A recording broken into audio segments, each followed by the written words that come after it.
Les amis, c'est Balkil. Alors aujourd'hui, je vais vous expliquer un petit truc pour ceux qui ont déjà eu le coup, comme par exemple Romu a déjà eu le coup.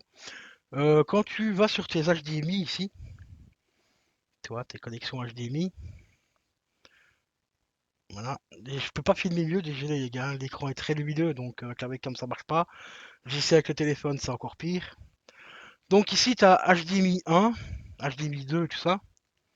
Donc ici c'est l'HDMI 1 qui est juste là, j'essaie de pointer avec la télécommande, il est juste là, celui-là qui est là. C'est HDMI 2, donc là-dessus j'ai ma console qui est branchée. Donc la PS4. Mais si tu branches une PS5 ou une Xbox, par exemple série X, quand tu cliques là, ta console va s'allumer automatiquement. Et ça t'arrive des fois, bah, quand tu es un peu pressé, tu fais pas gaffe. Tu veux par exemple sur l'HDMI sur l'HDMI numéro 3, j'ai mon PC par exemple qui est branché. Et de temps en temps, bah, tu vas trop vite, tu cliques sur l'HDMI 2 à la place du 3 et automatiquement ta console va s'allumer. Parce que dans les paramètres, tu as une option via l'arc via l'HDMI ARC en fait qui te contrôle tous les périphériques qui sont branchés dessus pour les allumer automatiquement et ainsi de suite. Donc il y a une option, tu cliques sur la télécommande, tu vas dans paramètres, donc tu cliques sur l'onglet paramètres de ta télécommande, tu arrives ici dans le menu, tu vois sur le menu du côté, donc tu as le premier menu c'est le mode image HDR jeu et ainsi de suite, le deuxième menu c'est le son. Ensuite, tu as la sortie, donc si tu veux mettre tes sorties sur haut-parleur de la télé, haut-parleur externe et ainsi de suite. Ensuite, tu as le minuteur pour désactiver, bah, pour activer la télé ou désactiver la télé après 3 heures par exemple.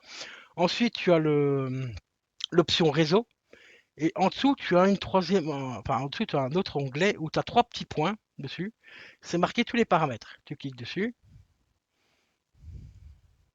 Et là, on arrive dans paramètres image. Ensuite, on a le paramètre son, deuxième. Ensuite, on a le paramètre chaîne. Lui, celui qui nous intéresse, c'est le paramètre connexion.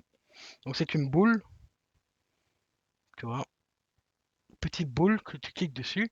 Et là, on arrive, première option, nom d'utilisateur. Donc ici, tu peux changer le nom de ta télé si tu veux. Nous, ce qui nous intéresse, c'est paramètres de connexion du périphérique. Donc il est juste ici. Et comme c'est marqué, ça, en fait, définissez les paramètres de connexion facile pour les périphériques externes. Pour les périphériques externes, donc c'est-à-dire par exemple console ou lecteur Blu-ray par exemple, et ainsi de suite. Donc là-dessus, tu cliques dessus, on va rentrer dedans, et là tu as trois options, on va les réactiver de base.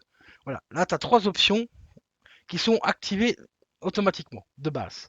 On a détection automatique de périphérique.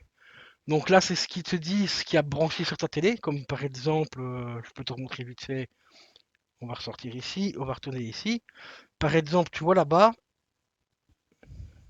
je sais pas si tu verras bien, mais ici, téléviseur entrée, tu vois, c'est marqué Panasonic HDMI 4. Donc là, ça me repère automatiquement mon lecteur Blu-ray, par exemple, tu vois. Bon, cette option-là, ça sert à ça. Ensuite, on va quitter ça, on va retourner dans le menu, hop. Donc ici, on retourne dans les menus, donc connexion, voilà, paramètres de connexion du périphérique. Et là en dessous, vous avez, c'est marqué simple link, et entre parenthèses, HDMI. Pour moi, c'est X, c'est marqué HDMI CEC. Et ensuite, vous avez aussi connexion de la manette Bluetooth. Vous pouvez connecter et gérer des périphériques tels que par exemple clavier, manette de jeu, souris et tout ça en Bluetooth. Donc là, c'est pour le Bluetooth. Donc tu peux mettre un casque en Bluetooth et tout ça dessus. Donc connecter la manette Bluetooth, ça c'est tout simplement le paramètre Bluetooth hein, pour activer et désactiver le Bluetooth. Tu peux mettre aussi une manette Xbox One, DualShock de PS4 dessus et tout ça, toi. Mais nous, ce qui nous intéresse donc, c'est l'option donc simple link HDMI CEC.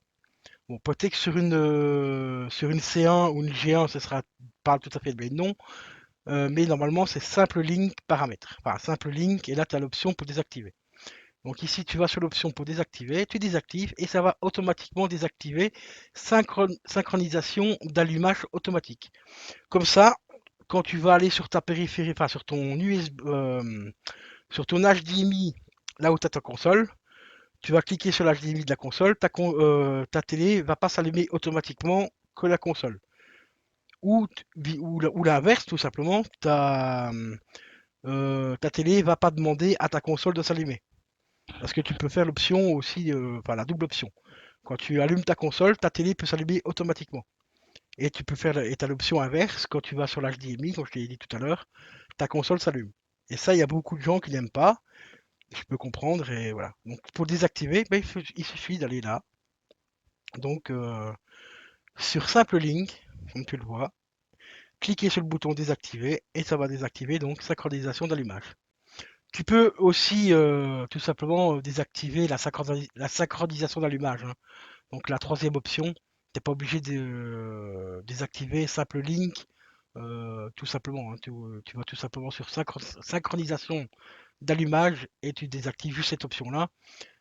Moi personnellement, j'ai désactivé simple link aussi parce que je m'en sers pas, parce que j'ai pas de PS5, j'ai qu'une PS4, donc la synchronisation avec le HDMI ARC, moi personnellement, je m'en sers pas parce que déjà la PS4 n'est pas compatible HDMI ARC normalement à la base parce elle ne monte pas en 120 images secondes, hein. Donc si tu as une PS5 et une Xbox One X, tu désactives tout simplement la troisième option, donc c'est synchronisation d'allumage. Donc c'est pour ceux qui ont une PS5 et une Xbox One X, je vous recommande quand même de laisser donc le simple link HDMI CEC activé et d'aller juste donc sur l'option pour désactiver donc pas simple link mais désactiver synchronisation automatique de l'image. Voilà.